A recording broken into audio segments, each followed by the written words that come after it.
તો કેમ છો મિત્રો? રામ રામ સીતારામ ને જય દ્વારકાધીશ। તો મસ્ત નવા મિની વ્લોગમાં તમારું હાર્દિક સ્વાગત કરવામાં આવે છે। તો હું છું ગોહર યસ બ્લોગર। તો આપણે મસ્ત ગુડ મોર્નિંગ થઈ રહ્યું છે અને આપણે અત્યારે જઈ રહ્યા છીએ કોલેજે। તો ચાલો આપણે પૂગી ગયા છીએ બસ સ્ટેન્ડે અને થોડીક વારમાં આપણે પૂગી જઈશું મસ્ત એવી કોલેજ અમારી। તો ત્યાં મળીએ।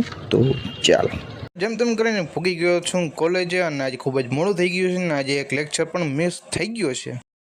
જાણતા ખબર જ ના પડી કે દફતરમાંથી કેમેરો ક્યાં ચાલુ થઈ ગયો અને ક્યાં આપણે શૂટિંગ કરવા માંડ્યા। તો શૂટિંગ કરીને મસ્ત એવામાં ટોપરનો ફોટો લીધો ને પ્રમોશન કરાવ્યું 500 રૂપિયા। કોલેજે તો આજે વહેલા છૂટી ગયા હતા અને પછી પ્લાન બી બનાવ્યો પ્રોફેશનની જેમ। તો એ પ્રોફેશનનો પ્લાન બી જોવા માટે તમારે થોડીક રાહ જોવી જોઈશે। તો આ મિની વ્લોગ જો તમે આ લાઈક કરી નાખજો, સબસ્ક્રાઈબ કરી નાખજો અને સાથે સાથે ફોલો કરતા જાજો। તો મળીએ નેક્સ્ટ મિની વ્લોગમાં। તો બાય બાય।